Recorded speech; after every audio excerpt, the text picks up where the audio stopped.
हर साल लाखों श्रद्धालु वृंदावन की परिक्रमा करने आते हैं, लेकिन क्या आप जानते हैं कि इनमें से अधिकांश लोग अनजाने में ऐसी गलतियां कर बैठते हैं जिनसे उनकी पूरी यात्रा का भाव प्रभावित हो सकता है।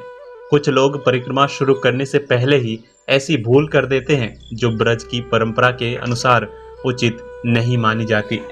कई लोग गलत समय पर निकल पड़ते हैं, कुछ लोग ऐसा व्यवहार करते हैं जो इस पवित्र धाम की मर्यादा के विपरीत है, और कुछ लोग केवल जानकारी के अभाव में परिक्रमा का वास्तविक आनंद ही नहीं ले पाते। इसलिए यदि आप पहली बार वृंदावन जाने की योजना बना रहे हैं या पहले भी जा चुके हैं तो इस वीडियो को अंत तक अवश्य देखें, क्योंकि आज हम जानेंगे वृंदावन परिक्रमा के वे नियम, सावधानियां और महत्वपूर्ण बातें जिन्हें जानना हर श्रद्धालु के लिए आवश्यक है। सबसे पहली बात, परिक्रमा कब करनी चाहिए। यदि संभव हो तो परिक्रमा ब्रह्म मुहूर्त या सूर्योदय के आसपास प्रारंभ करें। उस समय मौसम अपेक्षाकृत शांत रहता है, भीड़ कम होती है और वातावरण अत्यंत भक्तिमय होता है। गर्मियों में दोपहर के समय परिक्रमा करने से बचना चाहिए, क्योंकि तापमान बहुत अधिक हो सकता है। दूसरी बात, क्या परिक्रमा नंगे पैर ही करनी चाहिए।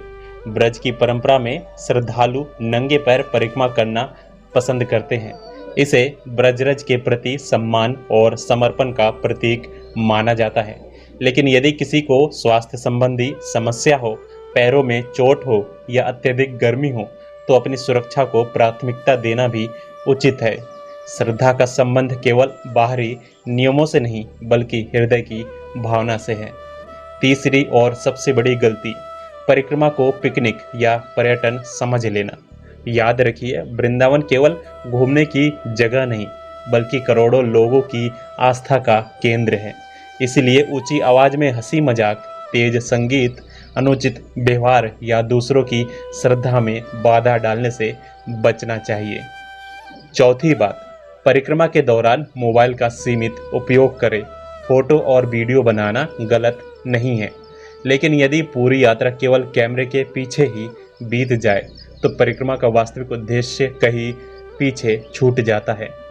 कुछ समय मोबाइल को जेब में रखकर केवल राधे राधे का नाम लेते हुए चलिए। यकीन मानिए, वही क्षण आपकी सबसे सुंदर स्मृति बनेंगे। पांचवी बात, बंदरों से सावधान रहें। वृंदावन में बंदरों की संख्या काफ़ी अधिक है। वे अक्सर हाथ में पकड़े मोबाइल, चश्मा, प्रसाद या खाने पीने की चीज़ें छीन लेते हैं। इसीलिए अपनी वस्तुओं को सुरक्षित रखें और बंदरों को उकसाने या उन्हें छेड़ने की गलती बिल्कुल ना करें। छठी बात, परिक्रमा मार्ग को स्वच्छ रखें। प्लास्टिक, पानी की बोतल, पूजा सामग्री या अन्य कचरा कहीं भी न फेंकें। ब्रज केवल हमारा पर्यटन स्थल नहीं बल्कि करोड़ों श्रद्धालुओं का पूजनीय धाम है। इसकी स्वच्छता बनाए रखना भी हमारी जिम्मेदारी है। सातवीं बात, गायों का सम्मान करें। परिक्रमा मार्ग पर आपको अनेक गौमाताएं दिखाई देगी। यदि आप उन्हें चारा खिलाना चाहते हैं तो ये सेवा भाव से करें, लेकिन उन्हें परेशान न करें और यातायात में बाधा भी न बनने दें। आठवीं बात, क्या परिक्रमा हमेशा दाईं ओर से ही करनी चाहिए। जी हाँ, सनातन परंपरा में किसी भी मंदिर, देवस्थान या पवित्र धाम की परिक्रमा इस प्रकार की जाती है कि पूजनीय स्थान हमारी दाईं ओर रहे। वृंदावन परिक्रमा भी इसी परंपरा का पालन करती है। इसलिए यदि आप पहली बार जा रहे हैं तो भीड़ के साथ चले और निर्धारित मार्ग का ही अनुसरण करें। नौवीं बात, क्या परिक्रमा के बीच में भोजन कर सकते हैं। इसका कोई कठोर शास्त्रीय निषेध नहीं है। यदि स्वास्थ्य की आवश्यकता हो तो फल, पानी या हल्का सात्विक भोजन लिया जा सकता है, लेकिन परंपरागत स्वरूप से कई श्रद्धालु परिक्रमा पूरी होने के बाद ही भोजन करते हैं। यदि आप ऐसा संकल्प ले तो उसे श्रद्धा से निभाएं, लेकिन अपनी शारीरिक क्षमता का भी ध्यान रखें। 10वीं बात, क्या परिक्रमा करते समय हर मंदिर में रुकना आवश्यक है। नहीं, यदि आपके पास पर्याप्त समय है तो प्रमुख मंदिरों के दर्शन अवश्य करें, लेकिन यदि समय कम हो तो केवल भगवान का स्मरण करते हुए भी परिक्रमा की जा सकती है। सबसे महत्वपूर्ण बात है आपका भाव। न कि कितने मंदिर में आपने प्रवेश किया। 11वीं बात, कई लोग परिक्रमा को एक दौड़ बना देते हैं। वे जल्दी जल्दी चलते हैं ताकि कम समय में पूरी हो जाए। लेकिन ब्रज के संत कहते हैं कि परिक्रमा की गति नहीं, भावना महत्वपूर्ण है। जहाँ मन करे कुछ क्षण रुकिए, राधे राधे का नाम लीजिए और उस स्थान की महिमा को अनुभव कीजिए।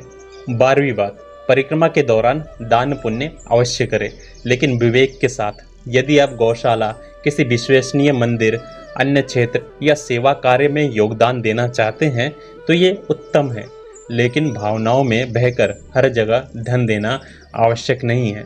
श्रद्धा के साथ साथ विवेक भी उतना ही महत्वपूर्ण है। 13वीं बात, वृंदावन में रहने वाले संतों और ब्रजवासियों का सम्मान करें।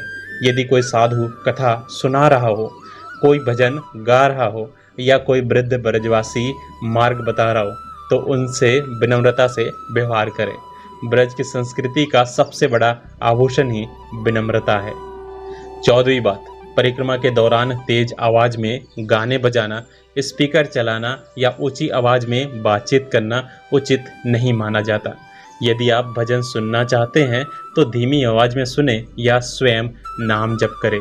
याद रखिए, ये मनोरंजन की यात्रा नहीं, मन को शांत करने की यात्रा है। 15वीं बात, यदि आपके साथ छोटे बच्चे या बुजुर्ग हो तो यात्रा की योजना उसी अनुसार बनाएं। गर्मियों में टोपी, पानी और आवश्यक दवाइयाँ साथ रखें। यदि किसी को चलने में कठिनाई हो तो बीच बीच में विश्राम करें। भगवान की भक्ति में जल्दबाजी का कोई स्थान नहीं है। 16वीं बात, परिक्रमा के दौरान पशु पक्षियों के साथ प्रेम से व्यवहार करें। ब्रज में गाय, बंदर, कुत्ते, मोर और अनेक पक्षी दिखाई देते हैं। उन्हें परेशान करना, पत्थर मारना या डराना इस धाम की भावना के विपरीत है। ये वही भूमि है जहाँ श्री कृष्ण ने गायों और समस्त जीवों के प्रति करुणा का संदेश दिया था। 17वीं बात, यदि आप पहली बार वृंदावन आ रहे हैं तो कोशिश कीजिए कि परिक्रमा से पहले उसके मार्ग की थोड़ी जानकारी ले लें। इससे आप बिना भ्रमित हुए श्रद्धा और शांति के साथ पूरी यात्रा कर पाएंगे। एक और बात जो शायद सबसे महत्वपूर्ण है, वृंदावन केवल देखने की जगह नहीं, महसूस करने की जगह है। यदि पूरी यात्रा के बाद भी आपके होठों पर राधे राधे का नाम और मन में शांति है तो समझिए आपकी परिक्रमा सफल रही। अब बात करते हैं एक ऐसे प्रश्न की जो लगभग हर श्रद्धालु के मन में आता है। क्या वाहन से की गई परिक्रमा का वही महत्व होता है जो पैदल परिक्रमा का है? यदि किसी व्यक्ति की आयु अधिक है, स्वास्थ्य ठीक नहीं है या चलने में कठिनाई है तो वाहन से परिक्रमा करना उसकी मजबूरी हो सकती है।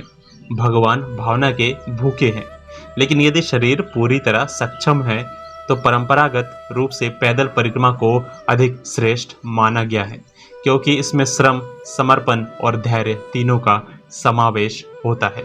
अब बात करते हैं उन विशेष तिथियों की जब वृंदावन परिक्रमा का महत्व और भी अधिक माना जाता है।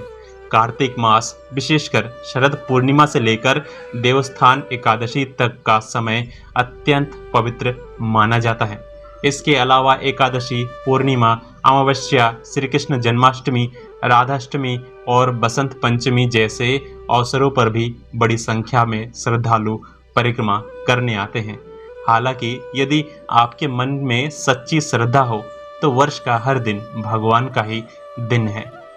एक और महत्वपूर्ण बात, कई श्रद्धालु परिक्रमा करते समय जल्दबाजी में मंदिरों के दर्शन किए बिना आगे बढ़ जाते हैं। यदि समय हो तो जहाँ भी संभव हो कुछ क्षण रुककर भगवान को प्रणाम करें।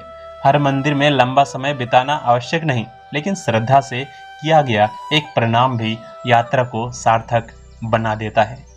एक और बात जिसे अक्सर लोग नज़रअंदाज कर देते हैं, ब्रजवासियों का सम्मान कीजिए। यहाँ की बोली, संस्कृति और परंपराएं सदियों पुरानी हैं। यदि कोई आपको राधे राधे कहकर संबोधित करे तो मुस्कुराकर उसी प्रेम से उत्तर दीजिए। ब्रज में ये केवल अभिवादन नहीं बल्कि प्रेम और भक्ति का प्रतीक है। यदि संभव हो तो परिक्रमा के दौरान किसी गौशाला में सेवा करें, किसी जरूरतमंद को भोजन कराए या वृंदावन की स्वच्छता बनाए रखने में अपना छोटा सा योगदान दे।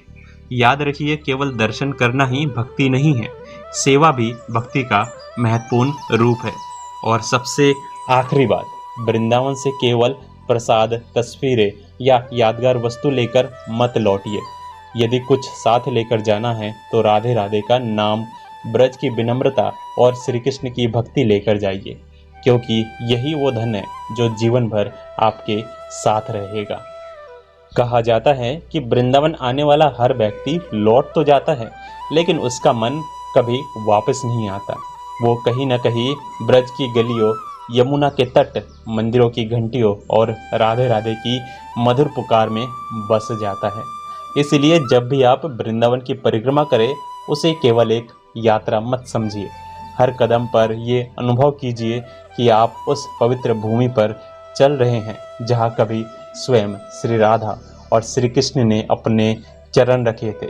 शायद तभी आपको भी ये महसूस होगा कि वृंदावन केवल एक स्थान नहीं, ये एक अनुभूति है जो एक बार हृदय में उतर जाए तो जीवन भर साथ रहता है। तो प्रेम से बोलिए राधे राधे।